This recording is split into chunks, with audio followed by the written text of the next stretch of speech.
Well, hey there, everyone. It's meteorologist Terry Swails here on tswails.com, and this is a special weather briefing on some brand new data that's come down in the past 24 hours that will impact my winter forecast that I have been working on now for a couple, 3 weeks. But before I get to that, I did want to touch on today's warm temperatures. A rare hot day here in the Midwest. We got up to 90 for the high temp in the Quad Cities, and that is the first time this year we've accomplished that feat. Usually we do that around the 1st of June, so we're running 6 to 7 weeks behind schedule on getting our first 90, but we did get that in the bag here today. So now let's move on to this winter forecast I've been talking about, and we start with the Pacific Decadal Oscillation. You've all heard about the La Niñas and El Niños, which tend to impact our winters, particularly during the winter months. There's also the Pacific Decadal Oscillation, which is quite similar in the sense that it's measured by the ocean temperatures that are out in the Pacific. We have a warm phase when temperatures out in the ocean are actually running above normal, and a cold phase when they are below normal. And you can see here that we have these long cycles that run sometimes 20 to 30 years. And since about 2005, 2006, we have shifted into a cool phase.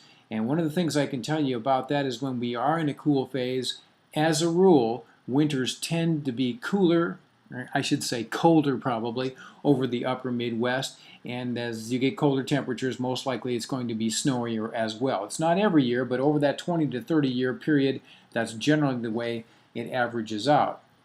So let me take a look here at the water temperatures that are forecasted by a model called the JAMSTEC. This is a Japanese long-range forecast model that I like a lot, and last year it really nailed the winter.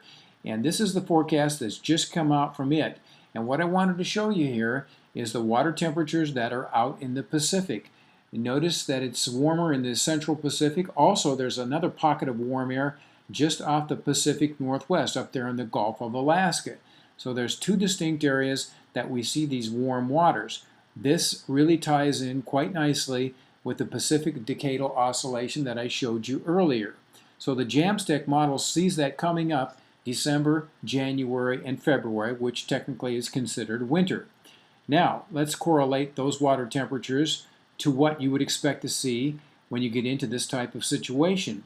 And there, again, if you notice, over the central Pacific, you've got the warm waters in the tropical region, and you can also see up there in the Gulf of Alaska, it's kind of covered by my name there, but there's also that warm pool of water there. So the model is actually forecasting pretty much what we expect to see with a weak to moderate El Nino, especially one centered in the Pacific, which is called a Modeki. So there below that, as you can see the December, January, and February temperatures, and notice that from about the central and eastern Midwest off into the eastern United States, winters tend to be colder than average. So I am fully in line with that. So let's kick it into the model here and see what it's showing as far as temperatures are concerned. So for December, January, and February, notice the blue areas over the central and eastern United States. The JAMSTEC forecasting a colder than average winter if you average out those 3 months. Over the western United States, temperatures tend to be warmer, but of course that's not going to help us out around here. So with the colder temperatures, what can we expect as far as precip goes? Well, with the pattern that I think is coming on, generally the precipitation over the winter months, especially December, January, and February, tends to run a little bit below normal. You got to get into the eastern United States to find above normal precipitation. So overall, I think the winter is probably going to run below normal on precipitation. This is something I've been expecting for a long period of time now. I've been talking about it for a couple of months.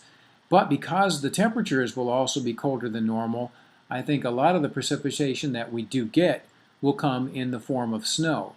As a result of that, I expect our snowfall this winter to average normal to perhaps a little bit above normal over the central and eastern parts of the Midwest. So I do think if you were just to average it all out, temperatures will be colder than normal this winter. Not going to be a real pleasant one in that respect, and snowfall probably going to run in the order of around 30 to 40 inches across eastern Iowa and western Illinois. If we can get one big storm in there, which is a big if, maybe a little higher than that. But that's kind of the way I'm seeing things shake out as we speak here tonight. And this brand new JAMSTEC model, which I really like a lot, certainly verifying my thoughts that I've been working on for the past couple of weeks. Now let's get back to the forecast here in the short term a little bit. And now I'm going to push you out here to the weekend, and all that heat and humidity that we were dealing with today, it's going to get squashed big time in the next 24 hours, and a much cooler weather pattern is starting to build back into the upper Midwest. And what's going to really bring this in here is this next surge of energy, which I'm showing you here coming into the Midwest on Friday and Saturday. I think that could bring a pretty good rain event to eastern Iowa and western Illinois and some parts of the central Midwest. Could be some 1 to 2 inch rains.